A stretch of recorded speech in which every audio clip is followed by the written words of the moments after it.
একবার বিশ্বাস ভেঙে গেলে তা আগের মতো জোড়া লাগে না। বিশ্বাস ছাড়া সম্পর্ক হল একটা খালি ঘর, যেখানে শুধু নিঃসঙ্গতা বাস করে। ভালোবাসার চেয়েও সম্পর্ক টিকিয়ে রাখতে বিশ্বাস বেশি জরুরি। অভিযোগ নয়, অনুভূতি প্রকাশ করলেই সম্পর্ক টিকে থাকে। যেখানে কথা কমে যায়, সেখানে দূরত্ব বাড়তে থাকে। একটা "আমি ভালো নেই" কথাটাই অনেক ঝগড়া বন্ধ করতে পারে। ভালোবাসার আগে সম্মান জরুরি, কারণ ভালোবাসা কেবল অনুভূতি, কিন্তু সম্মান ভিত্তি।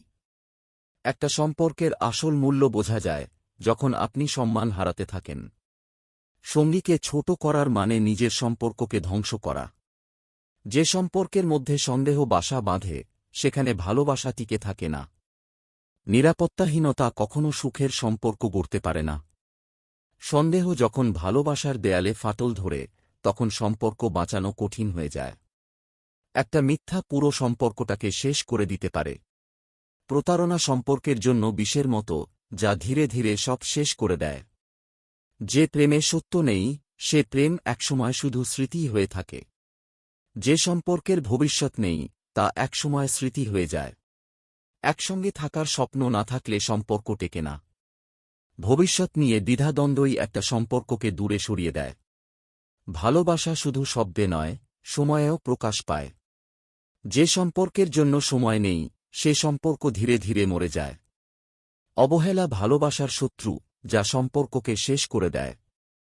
দুজনের সম্পর্ক যদি সত্য হয়, তবে তৃতীয় কেউ জায়গা পাবে না। যেখানে বাইরের মানুষ কথা বলে, সেখানে ভেতরের সম্পর্ক দুর্বল হয়। তৃতীয় ব্যক্তির কথা শুনলে নিজের মানুষটাকে হারাতে হয়। ইগো যখন বাড়ে, তখন সম্পর্ক ছোট হয়ে যায়। একটা "আমি ভুল করেছি" বলার মধ্যেই সম্পর্ক টিকে থাকার আশা থাকে।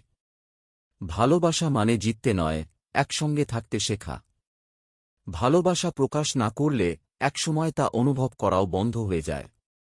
ভালোবাসা শুধু মনে রাখলে হয় না, প্রকাশ করতেও হয়। যে সম্পর্কের মধ্যে অভিব্যক্তি নেই, সে সম্পর্ক একসময় অনুভূতিহীন হয়ে যায়।